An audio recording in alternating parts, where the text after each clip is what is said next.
Let's break down the Tennessee Titans' top 4 plays from their Week 6 loss against the Indianapolis Colts. It's time for a TicTacFourPack on today's film breakdown from TicTac Titans.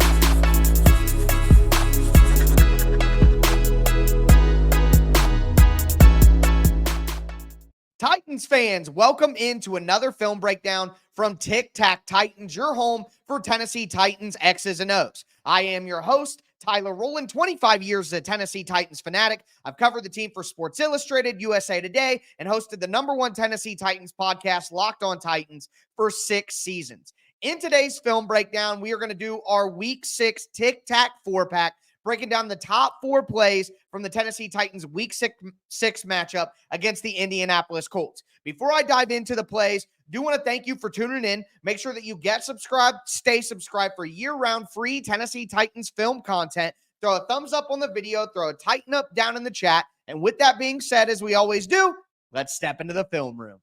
Play number 1 of our Week 6 TicTacFourPack. It's an interception for the Titans, their first interception of the season. Amani Hooker takes this back and has a good return to set up the Titans' first touchdown of the game. But obviously, we're going to look a little bit deeper into what happened with this play. So the Titans run a lot of cover 3 on early downs. So I think that's what Joe Flacco is expecting. And if you look, Amani Hooker originally at the start of this play is right here. He's not quite in the box, but he looks like he could be dropping down into the box, and the Titans could be giving a single high safety look, which again would lead itself to being cover 3 coverage. But ultimately, on the snap, what happens is Amani Hooker drops back, and it's a 2 high coverage look, and the Titans end up running, could be cover 2, could be cover 4. Kind of looks like cover 4 with the technique that the outside corners are playing. But if Joe Flacco thinks this is cover 3, where is the place where you attack against cover 3? You can attack the seams, the hashes, okay? And what we're going to see is Michael Pittman here is going to run a seam route.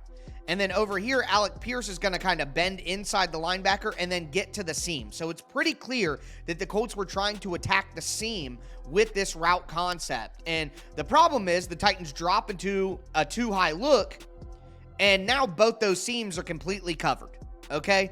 Both are completely covered. Flacco, I think, didn't recognize the adjustment Amani Hooker made after the snap, and there's pressure in his face. He throws it high, and it goes right to Amani Hooker, who, again, gets the Titans' first interception of the season. Really good return from Amani Hooker that sets up the Titans' first touchdown. I do want to give some credit to the defensive line here, and specifically Jeffrey Simmons. I think Simmons had his best game of the season so far. Watch him drive Quentin Nelson back into the backfield, and this is good on good right here. Simmons on Nelson.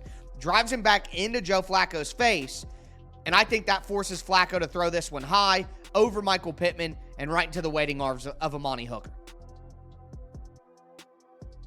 Our second play of the Week 6 TicTacFourPack is the Titans' first touchdown of the game. It's a fake bubble screen to Calvin Ridley and goes to a wide open Nick Westbrook-Ikhine. But what I want to focus on is how Brian Callahan set this up. So we saw multiple quick swing screens early in the game, and this is a play on the drive where the Titans score a swing screen, bubble screen out to Tyler Boyd. So the Titans had set this up multiple times throughout their first 10 plays of offense, that they're throwing these swing screens, they're throwing these outside screens. So the Colts are clearly sitting on that. And you see Calvin Ridley right here is looking like he's going to get the screen right here. And then you have NWI, Nick Westbrook-Ikhine, looking like he's going to come out here and block. And then he just slips through and he's wide open. So this is really good play layering and setup from Brian Callahan. His play calling early in the game set this play up perfectly, and it's an easy, wide-open touchdown. Our third play of the Week 6 TicTacFourPack is Tony Pollard's 23-yard touchdown run on 3rd and 19. Just absolutely excellent stuff from Tony Pollard here. Now, look, the offensive line and the second-level defenders do deserve their credit here. I mean, you look at the play, good draw setup. J.C. Latham one-on-one wins his block. Peter Skoronski is maybe the most crucial block of them all here. He wins this. Dylan Radins doesn't even win his block. He gets absolutely smoked by his guy. Leroy Watson kind of away from the play. Let's be real. Latham, Watson, Radens, do they deserve a ton of credit here? Not really. Quite honestly, this is a play design and a good play call from Brian Callahan, but Peter Skoronski definitely has to make this block, and he does. And then you see Josh Wiley get a hat on a hat. Cushenberry is going to come up here and get a hat. Tyler Boyd comes in here and gets in. But at the end of the day, this is just a great run by Tony Pollard. Look how Tony Pollard is going this direction here, and his head is looking this direction. And watch how he snaps it back the other way. This is really patient running and really good stuff. Vision to set up your blocks. Boom. And now we cut back. And now I'm going to run through contact. 1. Run through contact. 2. All the way to the house. Touchdown Titans. Our fourth and final play of the Week 6 TicTacFourPack is a goal line stand by the Tennessee Titans late in the third quarter. This set up the Colts to get that field goal to make it 17-13. And this was a big play for the Titans to hold the Colts out of the end zone here and preserve the lead. Fantastic stuff. What I want to do is I want to put a highlight on T'Vondre Sweat. And T'Vondre Sweat wins this one-on-one battle with Colts center Ryan Kelly, a pretty good player for the Indianapolis Colts. But T'Vondre Sweat is able to get him high, get underneath of him, push him back a couple of steps, and ultimately that disrupts the entire play. And then all the people on the outside crash in. Harold Landry, Kenneth Murray, Arden Key, they're able to crash in and get to the running back because T'Vondre Sweat wins his one-on-one battle up front. Or ends up being right guard, not Ryan Kelly. But either way, T'Vondre Sweat completely wins this battle. Drives his man back. And now, that offensive lineman is 2 yards back in the backfield.